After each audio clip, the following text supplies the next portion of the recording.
Les pido el favor que abran sus Biblias esta mañana en el Evangelio de Juan en la parte final del capítulo 16, pues vamos a analizar la sección de Juan 16, 25 al 33.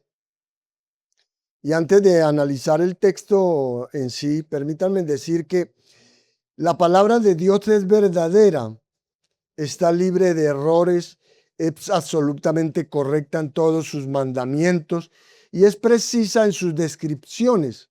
Y la palabra es todo esto porque Dios es veraz, ¿cierto? Y no puede mentir.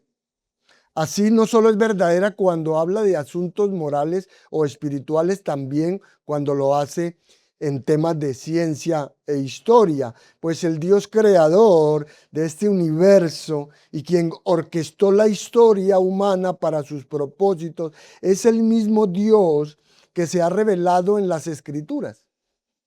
Por lo tanto, hay un campo de conocimiento unificado entre la revelación general del Dios creador encontrada en el mundo natural y la revelación de su plan de salvación y juicio encontrada en la Biblia. Entonces la palabra revela la perfección de Dios, su verdad absoluta, y lleva su autoridad porque Dios es su autor. Sin embargo, el posmodernismo rechaza dicho concepto. Lo rechaza porque uno de los legados del racionalismo, resultado de los filósofos de la Ilustración, ha sido la división artificial del reino de la verdad en dos esferas completamente separadas. Por un lado, está el mundo de los hechos, el conocimiento público y objetivo que abarca todo lo verificable racionalmente. Por otro lado está el mundo de los valores, considerado por el posmodernismo como el de los asuntos privados, subjetivos, de preferencia personal, pero no necesariamente racional ni verificable. El primero comprende la ciencia, ¿cierto? La historia y la razón humana autónoma. Pero la religión, la moralidad, las artes están relegados al de los valores privados, que no se ven más que como preferencias condicionadas por la cultura, sin derecho a considerarse objetivas o universalmente vinculantes. Así que esta es la tragedia, hermanos. Lo que estoy hablando es de la tragedia de esta era posmoderna, pues las cosas que más importan en la vida, como la libertad, la dignidad, el significado y la importancia, se han reducido a simples ficciones útiles. Y la consecuencia de todo este es un mundo inhóspito de desesperanza y desespero. Ese es el mundo que tenemos, porque las personas anhelan la importancia, el significado y el propósito en sus vidas, lo que su cosmovisión no les puede ofrecer. Como resultado, se apoyan en saltos de fe irracionales, en la búsqueda desesperada de alguna experiencia, de algún sentimiento, de alguna intuición o idea en qué creer y por la cual vivir para tratar de obtener esperanza y significado. Pero todo lo que logran es cavar para sí cisternas rotas que no retienen agua, como dice Jeremías. Pues los placeres del mundo que buscan infatigablemente no los pueden satisfacer, como lo confirma Eclesiastés, ¿cierto? No lo hacen porque la esperanza real, la experiencia de amor auténtico y el sentido verdadero de propósito en la vida viene solo de creer en el glorioso evangelio del Dios bendito. De manera que el mundo en el que vivimos es obviamente sombrío y está lleno de personas temerosas, personas que luchan por encontrarle sentido a la vida. Y aunque Sus miedos son personales, privados e individuales, como quiera llamarlo, también son colectivos. Así que no basta con nuestros propios problemas, ya que gracias a los medios de comunicación, ¿verdad? También conocemos y de alguna manera cargamos con los problemas ajenos. De manera que existe una enorme acumulación de problemas que todos debemos afrontar. Al mismo tiempo nos cuesta enfrentarlos porque somos muy malos para las relaciones. Por lo tanto, carecemos de apoyo real. Y el intentar asegurar una relación significativa y duradera, por ejemplo, en el matrimonio, parece casi imposible para hacerlo. Por eso las familias están hoy en día llenas de caos, de desintegración. Y si a esto le sumamos décadas y décadas de fomentar la autoestima y el orgullo, lo que tenemos son personas consumidas por sus propios deseos y anhelos que redoblan la apuesta por la imposibilidad de establecer relaciones significativas debido a su egocentrismo. Entonces, cuanto más materialista es esta cultura, más se hace realidad esta situación. Cuanto más cosas poseemos, más nos absorben y menos importantes se vuelven nuestras relaciones. Ahora, si usted vive en una zona aislada del mundo donde solo tiene a su familia, esta situación adquiere una importancia mucho mayor. Por tanto, en nuestra cultura impera una angustia generalizada, incluso en medio de tanta prosperidad material, de tanta supuesta libertad. Todos nos vemos inmersos en miedos, en ansiedades, en dudas e interrogantes. Y una especie de temor cósmico se cierne sobre la vida de las personas. De ahí que la gente busca desesperadamente aquello que les dé sentido a la vida, consumida por el egoísmo y el consumismo. Así se encuentran incapaces de sentirse satisfechos. Usted cada vez más ve personas insatisfechas en todo el mundo, insatisfechas de encontrar la paz y de experimentar una alegría duradera. Todo el mundo quiere eso. Ahora, bien, permítame simplificarlo. En lo más profundo del ser humano reside la necesidad de tres realidades, lo cual es el mínimo indispensable para toda persona, pero al mismo tiempo es el máximo necesario. Entonces hay tres cosas que las personas necesitan y por eso ante todo debemos decir que las personas necesitan ser amadas incondicionalmente, ser amadas con generosidad, ser amadas con abundancia y ser amadas por alguien que conoce todos sus defectos y aún así las ama. También necesitan a alguien en quien confiar, alguien en quien creer, alguien que se preocupe profundamente por su bienestar, alguien en cuyas manos puedan depositar sus vidas, alguien lo suficientemente poderoso, alguien muy generoso y con los recursos necesarios para protegerlos en medio de un mundo incierto. Necesitan a alguien que los ame y los cuide, alguien que tenga el poder de rescatarlos de todos sus problemas. Además, la gente necesita saber que hay un futuro. Las personas necesitan, como dijimos el domingo pasado, necesitan ver la luz al final del túnel. Saber que alguien tiene un plan y un propósito. Necesitan saber que en algún momento del futuro algo bueno sucederá. Necesitan saber que algo mucho mejor que cualquiera de las malas experiencias que llenan sus vidas va a ocurrir. Necesitan de alguien que los ame, alguien en quien puedan confiar, que los cuide y los rescate, los libere, que los eleve por encima de sus problemas y les dé un futuro. Por tanto, hay una triada cristiana muy familiar, que es lo que se ofrece a cada persona en el Evangelio del Señor Jesucristo. El apóstol Pablo en 1 Corintios 13 se refiere a ella. De hecho, él a menudo habla de esta triada. Lo hace un par de veces en 1 Tesalonicenses y lo hace de nuevo en Colosenses y en otros pasajes. Ahora, estas tres provisiones divinas que recibimos quienes creemos en el Señor Jesucristo son esencialmente lo que necesitamos para vivir una vida con paz y gozo. La paz es la tranquilidad, es la ausencia de angustia, es la ausencia de ansiedad, es la tranquilidad en medio de las dificultades.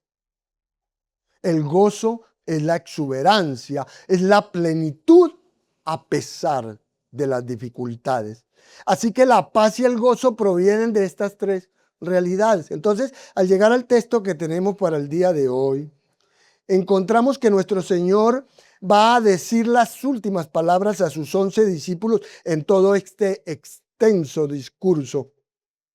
Ahí Él les hizo toda clase de promesas y les dio toda clase de advertencias, pues todo culmina en la realidad de que Él va a morir en la cruz, va a resucitar y luego va a regresar al Padre. De ahí que están llenos de preocupación y ansiedad. Mientras Él ha estado con ellos han tenido a alguien que los ama. Mientras Jesús ha estado con ellos, han tenido a alguien en quien creer, que los ha librado de todo problema y les ha provisto de todo lo que necesitan. Mientras Jesús ha estado con ellos, ha llenado sus vidas de esperanza, pero ahora Él se va. Además, les ha dicho que serán perseguidos de la misma manera que Él lo ha sido, que serán odiados, resentidos, rechazados, y esto continuará a lo largo de toda la historia de la humanidad con todos los seguidores de Cristo. Lo harán porque usted como creyente, ¿cierto?, no forma parte del sistema del mundo y les molesta los que no lo son. Así pues, al concluir esta noche, ya en la madrugada del viernes, los discípulos están profundamente afligidos, tienen sus corazones profundamente turbados, por lo que nuestro Señor en los versículos 25 al 33 les ofrece consuelo. Y este consuelo se basa en tres realidades. Sin embargo, esto no se percibe necesariamente hasta que se profundiza un poco en el texto. Así que comencemos a leerlo empezando por el versículo 25. Allí dice: estas cosas os he hablado en alegorías. La hora viene cuando ya no os hablaré por alegorías, sino que claramente os anunciaré acerca del Padre. En aquel día pediréis en mi nombre, y no os digo que yo rogaré al Padre por vosotros, pues el Padre mismo os ama, porque vosotros me habéis amado y habéis creído que yo salí de Dios. Salí del Padre y he venido al mundo. Otra vez dejo el mundo y voy al Padre. Le dijeron sus discípulos: he aquí, ahora hablas claramente y ninguna alegoría dices. Ahora entendemos que sabes todas las cosas y no necesitas que nadie te pregunte. Por esto creemos que has salido de Dios. Jesús le respondió: ¿ahora creéis? He aquí la hora viene y ha venido ya en que seréis esparcidos cada uno por su lado y me dejaréis solo, mas no estoy solo porque el Padre está conmigo. Estas cosas os he hablado para que en mí tengáis paz. En el mundo tendréis aflicción, pero confiad, yo he vencido al mundo. Y hermanos amados, esto es a lo que yo llamo una provisión completa de Dios, que Él nos da cuando Jesús dice que ha vencido al mundo. De manera que el tema para esta mañana lo podemos identificar como tres virtudes cristianas fundamentales que nos invitan a concentrar nuestra atención en el hecho de que todo creyente puede enfrentar este mundo de tribulación con valor. Todo creyente. puede enfrentar este mundo de tribulación con valor. Entonces, ¿cómo encontrar paz ante todo esto? ¿Cómo encontrar la paz ante la muerte y la partida de Jesús? ¿Cómo encontrar la paz ante la persecución e incluso la ejecución? Bueno, para que podamos comprenderlo, empecemos por el final, yendo a la última declaración del Señor en el verso 33. Ahí Él habla del mundo y que en ese mundo tendremos tribulación. Y claro, ya hemos visto que la palabra mundo no se refiere al planeta físico, sino al sistema de maldad que domina la creación y a la humanidad. Es decir, que el mundo aquí es el mundo del mal operado por Satanás, infestado de demonios y ejercido por pecadores. Es el complejo de maldad que domina la vida humana. Y no solo ha dominado la vida humana, sino que ha maldecido al universo entero. Así que usted solo necesita que le recuerde que ahí es donde usted vive. Vive en un sistema de maldad gobernado por Satanás, que es el espíritu maligno, que ahora obra en los hijos de la desobediencia, es decir, de los pecadores impenitentes. Y usted como creyente está en ese mundo. Ahora, la palabra tribulación en algunas traducciones significa esencialmente presión, aflicción, angustia. O sea que usted literalmente va a ser aplastado por todo eso. Va a estar bajo presión, va a estar angustiado, va a estar bajo coacción, como lo deja claro las palabras anteriores en los capítulos 15 y 16. De hecho, el apóstol Pablo reconoció esto más tarde a los creyentes allá en Primera de Tesalonicenses 3:3, diciéndoles que estaban destinados a la persecución, estaban destinados a la aflicción, lo que no debería sorprendernos, ¿verdad? Pues todo aquel que sea piadoso en esta era sufrirá persecución, como dice el Nuevo Testamento. Así, esperamos que el mundo persiga a los cristianos porque persiguió a Cristo, ¿cierto? Incluso que los mate, porque mató a Cristo. Y es fácil entender que nos odian, porque no somos del mundo, no pertenecemos a su sistema y ellos no conocen a Dios, ¿verdad? Entonces es ante este mundo de tribulación que estos hombres están viendo cómo sobrevivir triunfalmente. Así están mirando los discípulos. Ellos están viendo cómo salen adelante y a qué se aferran. Y nuestro Señor les dice, ¿sabe qué les dice ahí en ese verso? Tengan valor, anímense. Y claro, eso parecería para algunos una respuesta un poco débil, ¿verdad? Tal vez parece como una especie de charla motivacional. Y probablemente alguien en algún momento le ha dicho eso a usted, ¿cierto? En medio de sus peores miedos, ansiedades, decepciones y angustia. De modo que usted a veces ha deseado hasta golpearlo, ¿no? Cuando uno viene en medio de una gran tribulación y le dicen, tenga valor, anímese. Pues parece como si ni siquiera se comprendiera la profundidad de su problema al darle una respuesta tan superficial. Y lo que quiero decir, hermanos, es que a veces cuando le decimos esto a alguien que sufre, tenga valor, anímese, parece muy poco ante lo que sucede, porque en realidad es más complicado de lo que imaginamos. Entonces, decir simplemente, ánimo, amigo, pienso que eso no va a funcionar, ¿cierto? Y hay una razón por la que eso no va a funcionar cuando nosotros lo hacemos.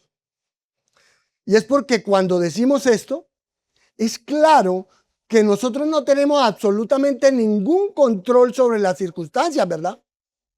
Y por supuesto, hacerlo es un bonito gesto. Sin embargo, nosotros no podemos hacer nada más y mucho menos intentar hacer algo para cambiar las circunstancias. Pero hermanos, hay uno que sí lo puede hacer y de hecho lo hace. Entonces, cuando el Señor Jesús es el que lo dice, cuando el Señor Jesús dice, tenga valor, anímese, eso es otra cuestión. Es más, la palabra en el griego es una forma verbal y está en imperativo, ahí en el original. O sea que es una orden, hermano. Es una orden. Y es solo de esa manera que también se usa en todo el Nuevo Testamento, en otras partes. Ahora bien, escuchen esto. Cada vez que se usa en el Nuevo Testamento, el que lo dice siempre es el Señor Jesucristo. Nadie más lo dice en el Nuevo Testamento. Nadie más dice eso en el Nuevo Testamento. Y eso hace que al decirnos tengan valor, sea un asunto completamente distinto. Porque si el Señor Jesús, el que tiene el control absoluto de todo, dice, anímense, eso es muy diferente. Eso es totalmente distinto. Esto no es una charla de ánimo bien intencionada, no, hermanos. Y así usted debería entenderlo en este mismo día, porque esta es una promesa absolutamente divina. Pero como los discípulos están angustiados, por decirlo suavemente, como ellos están afligidos, como están bajo presión y no saben cómo van a sobrevivir sin Cristo, pues Él es todo lo que han conocido durante 3 años. Jesús, al continuar dándoles consuelo a los discípulos, les recordó las 3 virtudes cristianas fundamentales para enfrentar este mundo de tribulación con valor. Jesús dice, les voy a decir 3 cosas que les alegrarán. Incluso pienso que esto es lo que todo ser humano en el planeta necesita. Y eso solo se puede recibir de Cristo. Usted no lo puede recibir de nadie más. Entonces, ¿por qué la gente no acude a Cristo para obtenerlo? Si necesita esto, ¿por qué no van a Cristo para recibirlo? ¿Por qué no acuden a Él? La respuesta es simple, porque aman su pecado, sencillamente. Las personas no quieren venir a Cristo y al Evangelio y a la verdad porque aman su pecado y no quieren dejar su pecado. Pero para quienes acudimos a Él provee todo lo que necesitamos. Incluso me atrevería a decirles esto, que es gracias a estas 3 cosas que el Señor Jesús nos da, que yo personalmente, yo he aprendido y sigo aprendiendo a vivir mi vida sintiendo paz y alegría, sin importar lo que suceda a mi alrededor. Y déjenme decirles que suceden muchas cosas muy a menudo a mi alrededor. Ahora, cuando Él dice estas cosas, se refiere a todo lo que les dijo, no solo en el párrafo anterior, no solo esa noche, sino a todo lo que les ha estado diciendo durante 3 años de enseñanza e instrucción. Y todo se refería al Padre. Todo se trata del Padre. Al final todo se centra en el Padre. Pues Jesús ha estado revelando a Dios.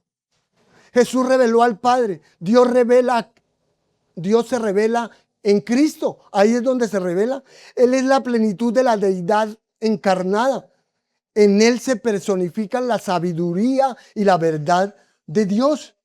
Así pues, todo lo que dijo fue para revelar al Padre, para revelar a Dios, pero todo fue en un lenguaje figurado. Algunos dicen que fue en parábolas o alegorías como acá, ¿cierto? Pero ninguna de estas palabras es realmente buena para expresarlo.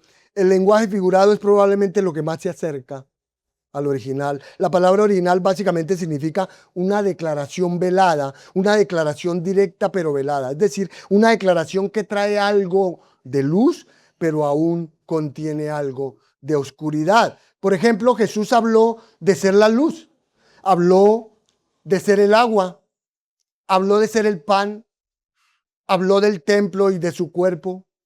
Jesús habló de comer su carne y beber su sangre.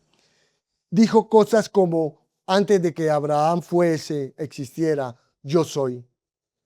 Y aunque había algo de luz en todo esto, había oscuridad a su alrededor. Había un velo sobre todo esto. No obstante, había suficiente verdad, oiga bien eso, Había suficiente verdad en todo lo que Jesús enseñó como para eliminar cualquier excusa para no creer en Él. Había suficiente verdad en lo que enseñó para saber que Él era Dios, que era el Salvador, que era el Mesías y por qué había venido. Pero no siempre había suficiente para entenderlo todo, ¿cierto? Y Él habla en lenguaje velado porque había cosas que no habían sucedido y que no podía explicar completamente todavía. Él habló de la cruz, habló de la resurrección, habló de la ascensión. Él envió al Espíritu Santo y dijo muchas cosas sobre el Padre, pero aún había un velo allí, pues no era una explicación completa. Pero no era solo entonces porque las cosas no habían sucedido y por lo tanto no se podían explicar. ¿Sabe también qué pasaba ahí? Pasaba que los discípulos eran ¿qué? Obstinados. A ellos les costaba entenderlo, pues los discípulos eran muy reacios a creer que moriría y se iría, porque debido a toda su ambición personal, no querían que muriera ni que se fuera, porque eso no estaba en su plan. Y así crearon una especie de velo propio.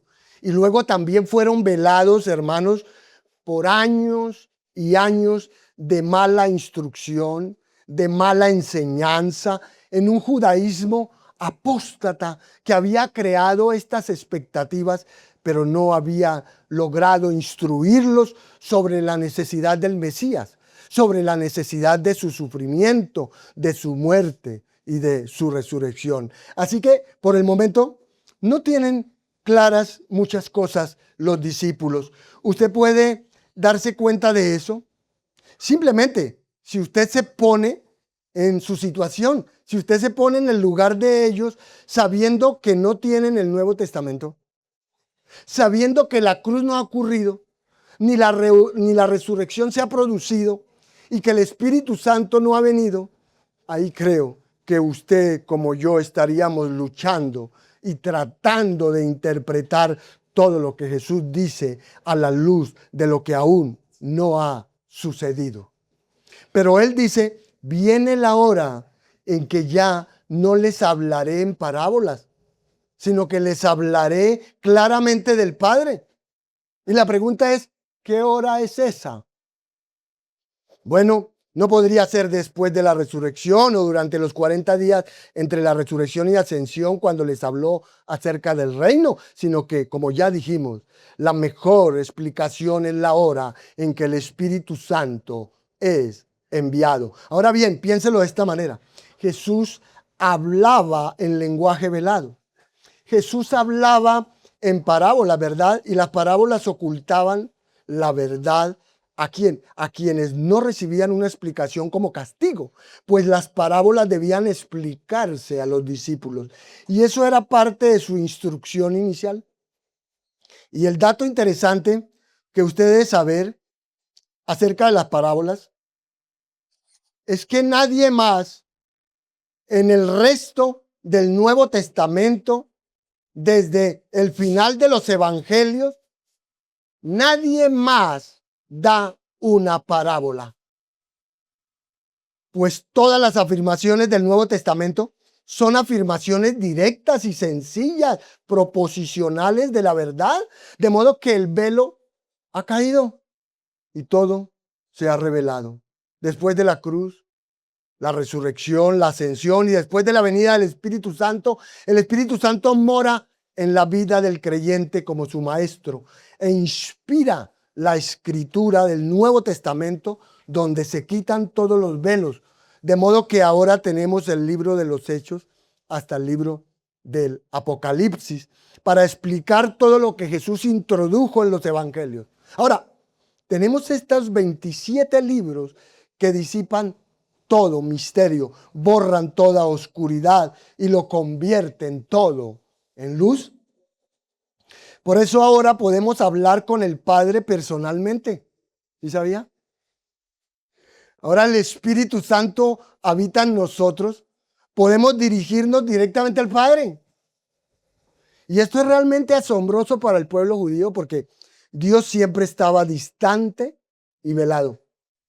Dios siempre estaba simbólicamente ¿en dónde? En el lugar santísimo. Y al lugar santísimo, solo un sumo sacerdote podía entrar una vez al año. Y tenía que entrar y salir rápido, o el juicio podría caer sobre él, porque no tenía acceso directo a Dios. Pero en la cruz, como ha escuchado hoy, el velo se rasgó de arriba abajo y el lugar santísimo quedó expuesto. Y Dios estaba diciendo con eso, todos tienen libre acceso a mí. Entonces Jesús dice, miren, en la era del Espíritu Santo no necesitan pedírmelo a mí. Pueden pedirlo al Padre en mi nombre. Ya no necesitan que yo vaya por ustedes. Pueden ir ustedes mismos. Ahora bien, eso no significa que Jesús no interceda por nosotros. No, Señor.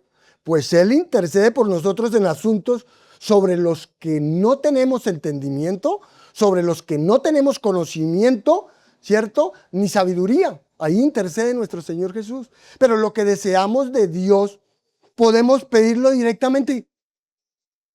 Y si lo que pedimos es coherente con el nombre de Jesús, si es coherente con la voluntad de Jesús, con el propósito de Jesús, el Padre responde. Y eso por sí solo distingue al cristianismo del judaísmo de manera significativa. También lo distingue del catolicismo, pues el catolicismo es una especie de judaísmo neotestamentario. Eso es lo que es. Que ellos afirman que no se tiene acceso directo a Dios, sino que se necesita a alguien más para acceder a Él, sea algo como un sacerdote o cualquier otro.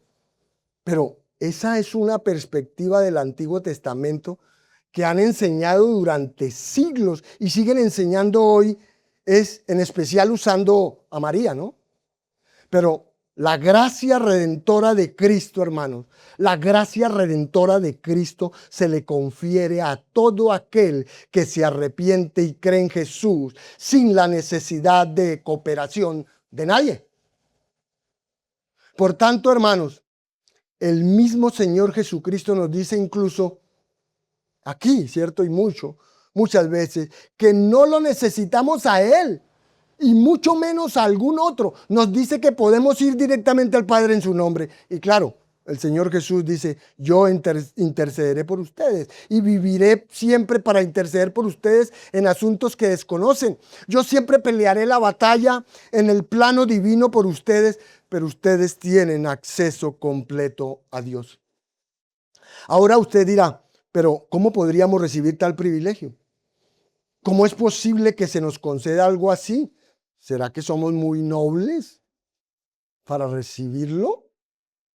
Bueno, así llegamos al verso 27, pues ahí es donde comienza y está la clave. A partir de allí encontramos esta tríada de virtudes cristianas para enfrentar este mundo de tribulación con valor. Y la primera virtud cristiana fundamental que recibimos de Dios es el amor.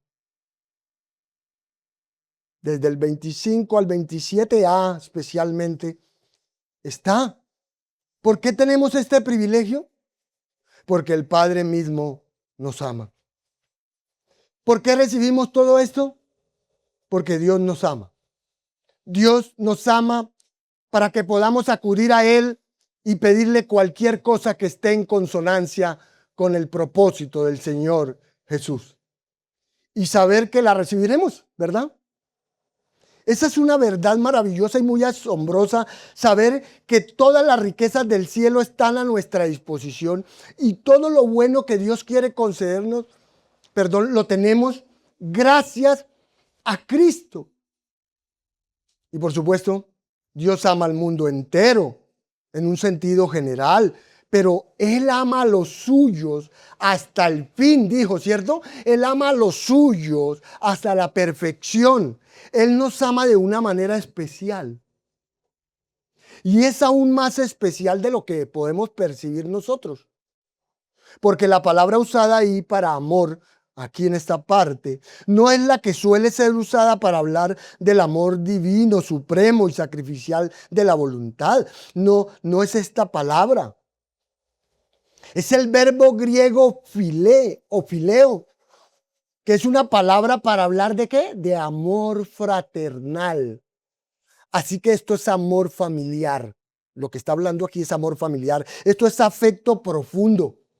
Esto no habla de un atributo universal de Dios, habla de un afecto personal. En otras palabras, habla de lo maravilloso que es saber que realmente le agradamos a Dios.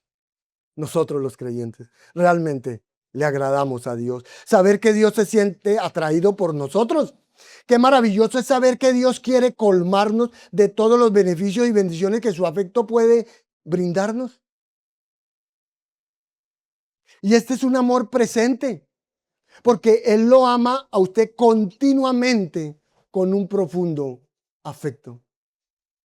Y claro, lo repito, Él ama a todos en el mundo, pero Él tiene un afecto familiar especial por aquellos que le pertenecen. O sea, una persona debe alegrarse, ¿cierto?, de ser amada por Dios a un nivel divino.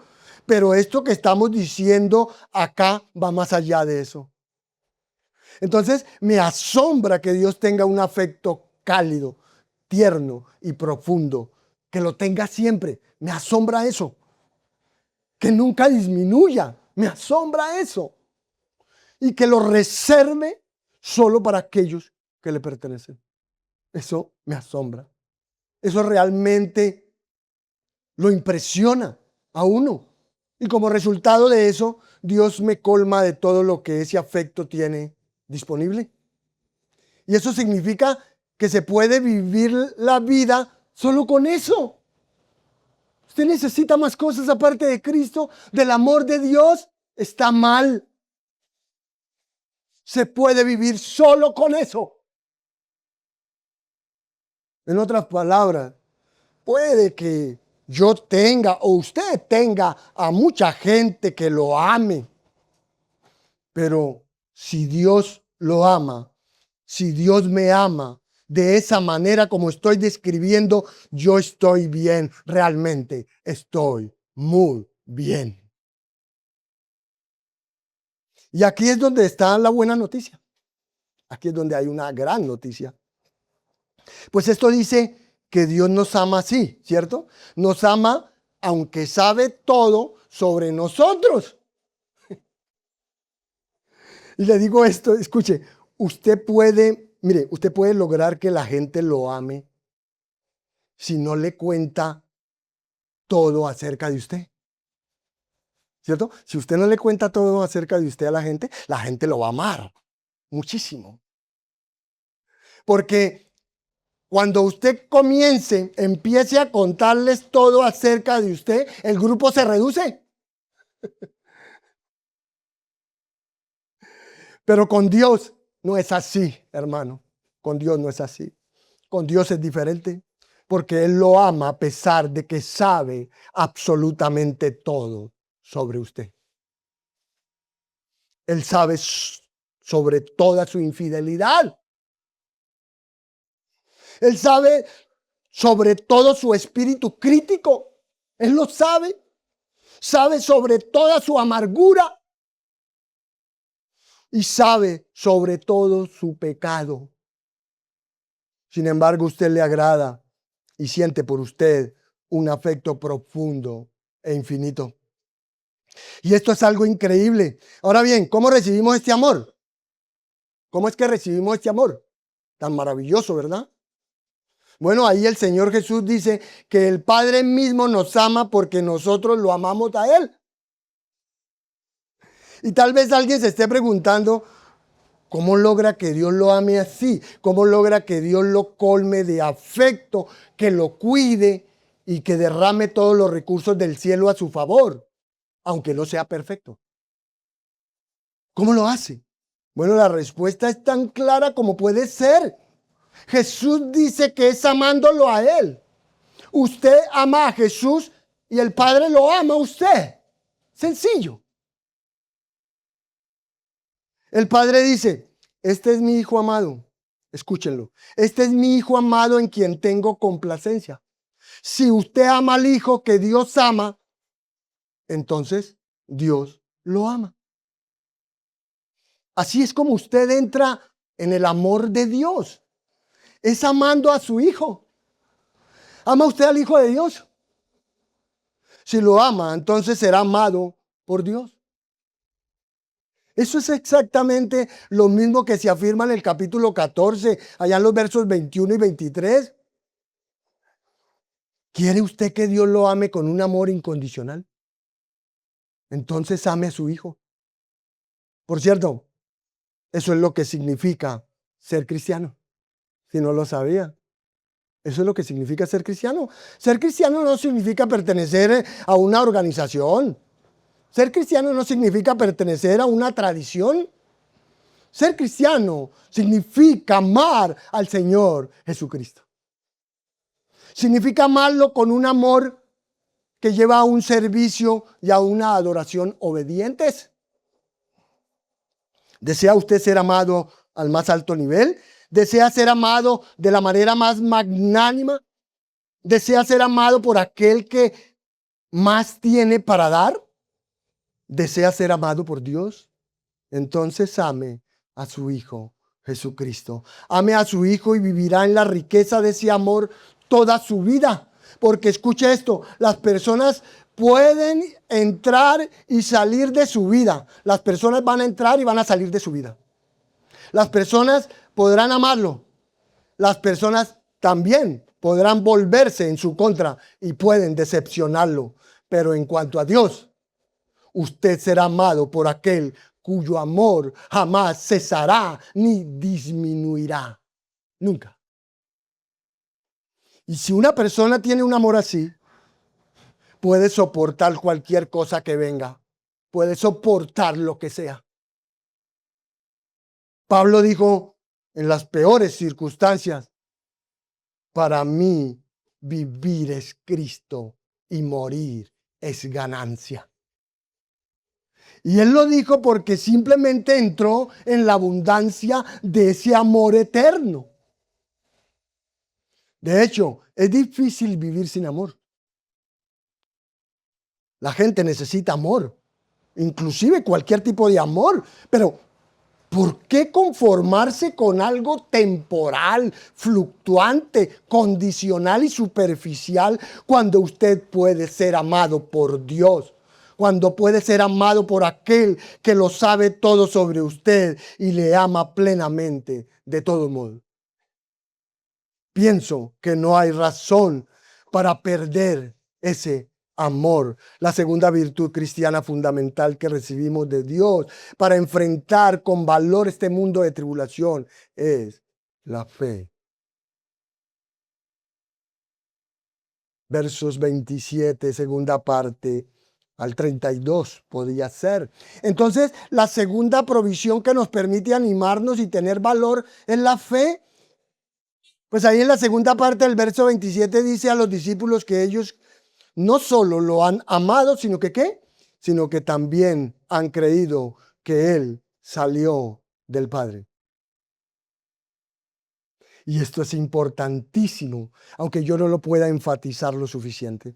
Porque en esas pocas palabras del Señor, en esas pocas frases sencillas, sin una sola palabra complicada, Jesús está contando toda la historia de la encarnación. ¿No lo había visto? ¿Sí? Entonces la pregunta aquí es, ¿qué es lo que usted cree? Le pregunto porque creer simplemente que Jesús es un buen guía espiritual, que es un buen maestro, un hombre religioso, un líder espiritual sabio, creer solo eso con respecto al Señor Jesús es no creer nada. Eso es no creer nada. Es no creer nada porque usted debe creer que Jesús vino del Padre, debe creer que Él esencialmente es un miembro de la Trinidad, debe creer que Él es Dios que vino al mundo. Y si usted cree eso, usted tiene fe, pero los judíos no lo creían. Los judíos decían que Él venía de Satanás, que tenía un demonio Pero si usted cree que el Señor Jesús salió de Dios, si cree que salió del Padre y que vino al mundo, entonces usted cree en la encarnación. Y si usted cree que Jesús vino a hacer la obra de redención y que luego dejó el mundo y volvió al Padre, en otras palabras, si usted cree que Jesucristo es Dios que descendió en carne humana, que Él no es nacido de José y María, no, sino concebido en María por el Espíritu Santo como Dios Hijo.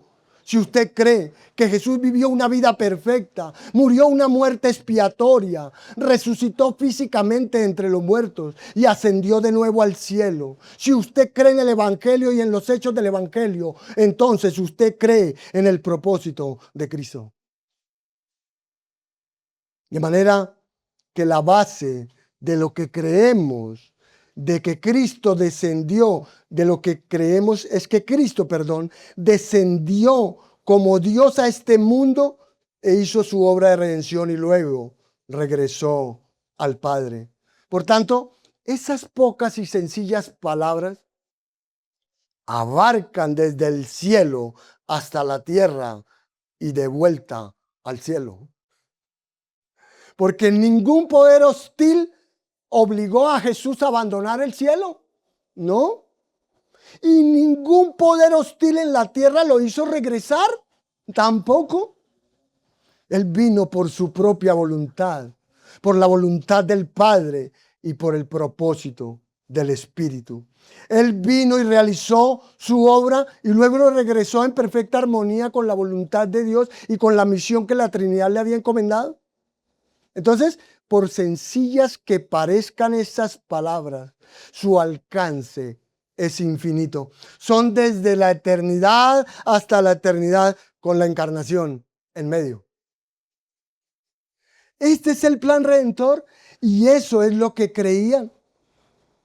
Los discípulos no creían que Jesús fuera solo un rabino o solo un buen maestro. Antes habían dicho, tú eres el Cristo, el Hijo del Dios viviente. Tú eres el Santo de Dios. Pero esta confesión puede ir mucho más allá. Ahora saben que Él vino del cielo y que volverá al cielo. ¿Y usted cree eso?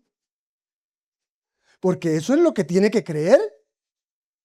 Sí, Señor. Si usted cree eso, usted le entrega su vida a Dios. Si cree que Jesucristo es Dios hecho hombre, que vino a este mundo para morir como sacrificio por el pecado, para resucitar y justificarnos ante Dios y para ascender al cielo, si cree eso, entonces usted ha depositado su confianza en Él como Salvador y Dios se convierte en su protector eterno, pues Dios cuidará de usted para siempre, ya que usted ahora es su hijo. Y esa historia de amor es cierta. Dios amó tanto, ¿cierto? Juan 3:16. Dios amó tanto que envió a su hijo, hizo la obra, regresó y tomó su lugar a la diestra de Dios. Y me gusta la respuesta a estos hombres, de estos discípulos ahí en el versículo 29. Pues ellos tienen razón, porque no hay ninguna parábola en esas declaraciones de Jesús. Ahí no hay ninguna parábola. Ahí todo es muy claro y lo entienden porque no está velado. Esto es simple, lo suficientemente simple para que lo entendamos. El plan es claro. Aquí ellos comienzan a vislumbrar cierta claridad. Juan Calvino dijo, quizás no lo comprendieron del todo, pero el mero aroma de esta verdad los reconfortó. Y creyeron que Él era Dios encarnado y hacen la confesión en el versículo 30, es asombroso. Ellos dicen, ahora sabemos que tú lo sabes todo. Y si Él lo sabe todo, ¿quién es Él? ¿Quién es el único que lo sabe todo? Es Dios. Así que esta es una gran confesión, pero ¿cómo llegaron a esa conclusión? Llevaban 3 años con Él, ¿cierto? Y los discípulos vieron que Él lo sabía todo. Así que debe ser Dios. Ese es el fundamento de la fe cristiana. Es creer que Jesús es Dios encarnado y ellos creyeron y afirman esa creencia. Es más, el versículo 31, aunque aparezca en la traducción como si él estuviera preguntando, lo que realmente Jesús quiere decir aquí es que ellos ahora están creyendo. Así es. Entonces lo que el Señor Jesús realmente está haciendo es afirmar su fe y no creo que la cuestione. No, creo que la afirma.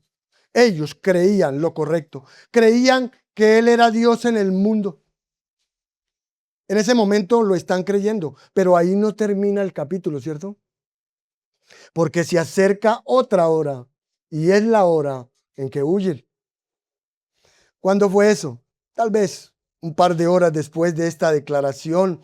Cuando entran al jardín, Jesús es arrestado y luego huyen. Zacarías 13:7 dice, hiere al pastor y las ovejas se dispersarán. Mateo 26:56 los describe huyendo. Entonces, ¿era su fe una farsa? Pregunto, ¿era su fe una farsa? No, simplemente era una fe débil. Era una fe pequeña, como la de aquel hombre que dijo, Señor, creo, pero ayúdame a superar mi incredulidad. Haz que esta fe madure. Y claro, a todos nosotros nos gustaría creer que nuestra fe es completamente madura, ¿verdad?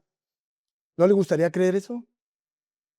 ¿No le gustaría creer que sin importar la prueba que venga, sin importar cualquier problema que se presente en su vida, su fe es lo suficientemente madura como para descansar completa y confiadamente en Jesús, en Dios? Pero Jesús entiende que estas son personas muy jóvenes en la fe, tanto así que Jesús los llamó hombres de poca fe. Y eso simplemente significa que era una fe débil, inmadura, que necesita madurar y crecer. Ellos creían y creían en lo correcto, pero ¿qué? Sobreestimaron su fuerza, la fuerza de su fe. Y hay muchas personas que sobreestiman su fe, sobreestiman y piensan que venir un domingo se recargan como una batería para 15 días o 20 días. Increíble, así no funciona la fe. Así no es la fe. No subestime su fe, de modo que animamos a los jóvenes creyentes, a los que están empezando en la fe. Incluso aquellos que llevan mucho tiempo pero todavía están ahí, a que lo más útil, que entiendan que lo más útil para su desarrollo es no sobreestimar su fuerza, ni su fe, ni temer a su debilidad. Lo más útil es vivir con humildad y saber que nuestra fe va a ser puesta a prueba, pues hay un proceso de maduración para con ella. Pero expóngase ante Dios, ante su palabra. Y gracias a que creyeron, estos hombres, Dios los protegió y los usó poderosamente cuando su fe se fortaleció. Por tanto, no se puede vivir sin amor al enfrentar la tribulación en este mundo. No se puede. Usted debe ser amado por el Dios del universo, pues no se puede vivir sin un Salvador, sin alguien que le rescate de la corrupción del mundo. No se puede vivir sin alguien que lo ayude a superar los problemas de la vida. Pero si usted cree en Dios, si confía en Dios, usted tiene la promesa de que Él lo sostendrá incluso cuando su fe flaquee. Eso nos lleva al versículo 33. Veamos ahora la tercera y última virtud cristiana fundamental que Dios nos da para enfrentar con valor este mundo de tribulación, y es la esperanza. Ahí está. Antes Jesús había dicho, no estaré solo cuando me dejen, porque el Padre está conmigo. Y eso siempre fue verdad, ¿cierto? Obviamente, debido a que a la naturaleza de la Trinidad, el Padre siempre estuvo con Jesús. Pero luego dice esto en el versículo 33, estas cosas les he dicho para que en mí tengan paz. Quiero que tengan paz. Esas son sus últimas palabras. Quiero que tengan paz, por eso les he estado diciendo esto. ¿Y qué les traerá paz? Bueno, lo primero es saber que Dios los ama con un amor eterno, soberano y divino. Lo segundo es saber que pertenecen a Dios porque su fe es la verdadera y Dios es su redentor, su salvador, su protector y su proveedor. Pero en tercer lugar, su paz proviene de la esperanza, de tener esperanza. Porque si usted mira el mundo que lo rodea, usted se pregunta, ¿qué está pasando con este mundo que cada día es peor? ¿Será que todo va a empeorar? Claro, muy seguramente. Sin embargo, escuche, Jesús dice que Él venció al mundo y eso es tiempo pasado. ¿Lo vio? Por supuesto, aún no se ha cumplido en el tiempo, pero todo está planeado en la eternidad. Aquí, así que esta es la victoria definitiva. Sí, claro, el mundo lo va a perseguir, el mundo lo perseguirá. Claro, el mundo puede matarlo. Claro, el mundo puede volverse en contra de usted como creyente, pero el Señor dice que Él ha vencido al sistema. Jesús ha vencido al pecado, ha vencido a Satanás, ha vencido a los demonios, ha vencido al complejo de los pecadores. Él lo ha vencido todo. Entonces, Jesús es el único rey triunfante y su victoria es nuestra victoria. Primera carta de Juan, capítulo 5, versos 4 al 5 dice que somos vencedores porque nuestra fe está puesta, está en Cristo y estamos unidos a Cristo en su victoria. Y Pablo les dice a los corintios que siempre triunfamos en Cristo, sin importar cómo vaya el mundo, porque Él gana al final, Él siempre gana, Jesús siempre gana. Así que hay esperanza absoluta. Pablo dice, hermano mío, mantente firme e inquebrantable, siempre trabajando con ahínco en la obra del Señor, sabiendo que su trabajo en el Señor no es en vano. No es en vano, nunca ha sido en vano, jamás es en vano. Y eso es gracias a Dios, que nos da la victoria por medio de Cristo. Cristo Jesús, nuestro Señor. Entonces, ¿desea paz en su vida? ¿Desea tranquilidad en medio de la adversidad? ¿Anhela alegría? ¿Anhela energía positiva para afrontar la vida sin importar las dificultades? Entonces necesita estar en los brazos de un Dios amoroso. Necesita estar en los brazos de un Dios a quien le ha confiado su alma eterna, que lo cuida y lo sostiene eternamente, incluso en sus momentos de duda. Un Dios que tiene poder no solo sobre el presente, sino también sobre el futuro, que ya ha predestinado ese futuro y su lugar en él es su lugar, el suyo, es recibir una herencia pura, reservada para usted en el cielo. Y solo así es que podemos enfrentar la tribulación de este mundo. Solo así usted puede vivir con paz. Piénselo. Dios lo ama. Dios lo sostiene. Dios tiene un propósito para usted en la eternidad venidera. Entonces, pensar en que somos amados por Dios, que estamos bajo el cuidado eterno de Dios y que Dios tiene una promesa para nuestro futuro.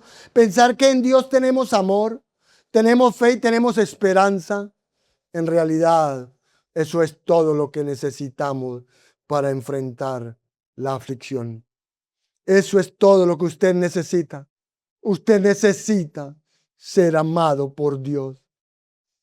Usted necesita tener fe, confiar en su cuidado eterno y que Él le prometa un futuro glorioso. Porque saber que Dios me ama, saber que Dios me cuida, saber que Dios ha tomado la confianza que le he dado al creer en Él, saber que Dios me sostendrá y guardará para siempre y saber que Dios tiene esperanza para mí, pues Él controla todas las cosas en el universo. Eso elimina toda la ansiedad de mi vida. La elimina. Así que demos gracias a Dios. Démosle gracias a Dios por este tiempo compartido en esta mañana, en especial con este texto maravilloso, porque aunque sé que hay muchas más cosas, podríamos comentar muchas más cosas, pero sabemos que el Señor nos ha dado ya suficiente para llenar nuestros corazones de alegría con su provisión. Porque en medio de la desolación de aquellas horas para esos discípulos, y a pesar de la oscuridad que rodea este mundo presente, aquí para nosotros, tanto para ellos como para nosotros, un camino hacia la paz y la alegría ha sido abierto. Tenemos un camino hacia la paz y la alegría porque somos amados por el Dios del universo. Estamos encomendados a su cuidado eterno y jamás pereceremos porque Él nunca nos soltará, ni siquiera en los momentos de lucha y de duda. Por el contrario, Él nos sostendrá y porque hay una promesa de un futuro victorioso, hay esperanza triunfante, hay un reino venidero, el reino de nuestro Señor y de su Cristo. De modo que estas son las grandes promesas del Evangelio para quienes se vuelven a Cristo, que todos podamos acogerlas con alegría y gratitud. Se lo pedimos en su nombre. Amén y amén.